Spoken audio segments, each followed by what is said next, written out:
Juliet Ojo, and this is my second part of this project. So, the trailer that I chose to do an analysis on is 28 Years Later, the prequel of 28 Days Later. I have seen 28 Days Later. I kind of honestly don't remember it though. I should rewatch it before I watch this one that I saw a really long time ago when I was younger. And yeah, I know that a lot of people are really excited. I'm really excited.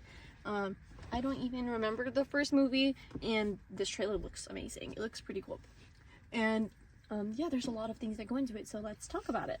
So, first of all, 28 Years Later is honestly, it's a post-apocalyptic world, and so obviously we're gonna see a lot of,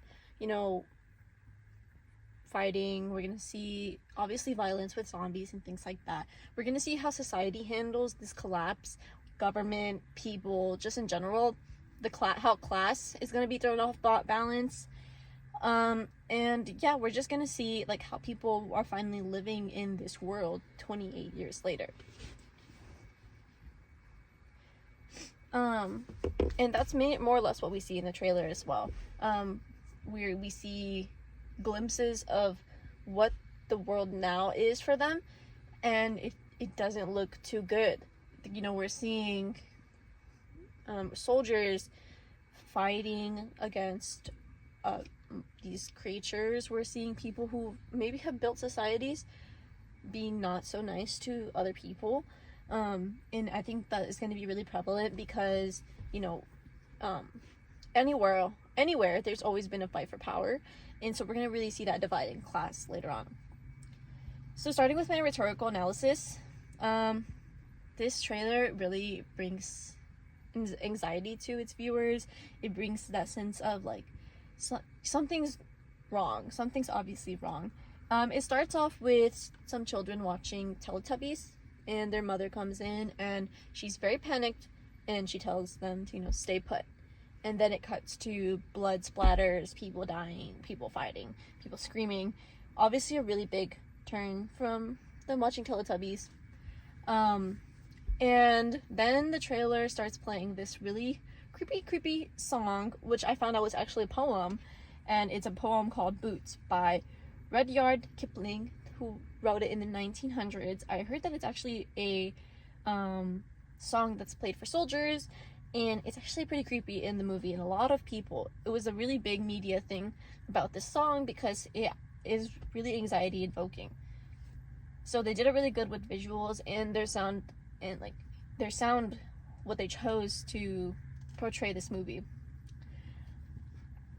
And obviously the trailer highlights what the world is post-apocalyptic.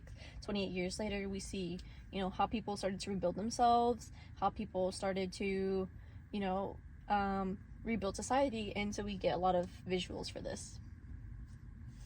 Moving on to my narrative analysis, again, this movie it follows 28 Days Later, so it's just the long-term effects of the apocalypse. And so we see that initial grow in the trailer of it being calm, and then suddenly something happens and then it's in chaos.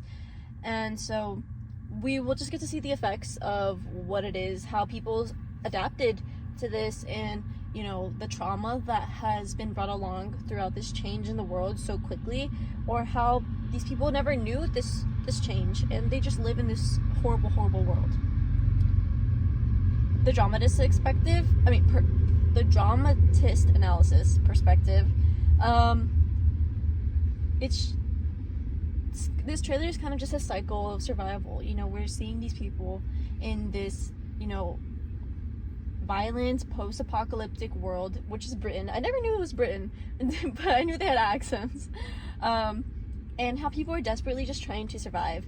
I didn't see too many clear characters in the trailer, but I do believe it follows one person and their fight for survival. I know that there's going to be some fight with people because we see it in the trailer that these people who have built their own society and their own I guess like town or city, we see it in the trailer that they're not so friendly. the neo-Marxist analysis for this.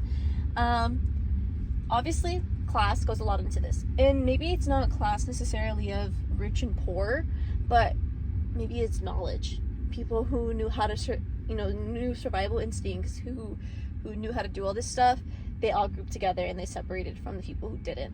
Obviously, people who were richer when this apocalypse hit might have had more resources and they might have survived a lot longer or a lot better, and then people of lower class. So we're going to see this imbalance again. Obviously, it's very much portrayed in the trailer when we see that these people have rebuilt themselves, but will they let other people in who can't rebuild themselves, who just need help? We don't know. And yeah, that's mainly the main takeaway that I saw from this trailer so far. There's that power divide, that these people have a lot more power clearly than these people, and they might have to fight to get some power. They might have to fight, and these people are very much willing to defend their power. So in conclusion, that's my analysis for 28 years later. I'm really excited to see it. My favorite part of this trailer was probably the music, the use of music. If you have not watched the trailer, I really recommend that you do, because you will see what I mean when I say that it's very creepy and it makes you a little bit like, ooh, my heartbeat. But yeah, thank you.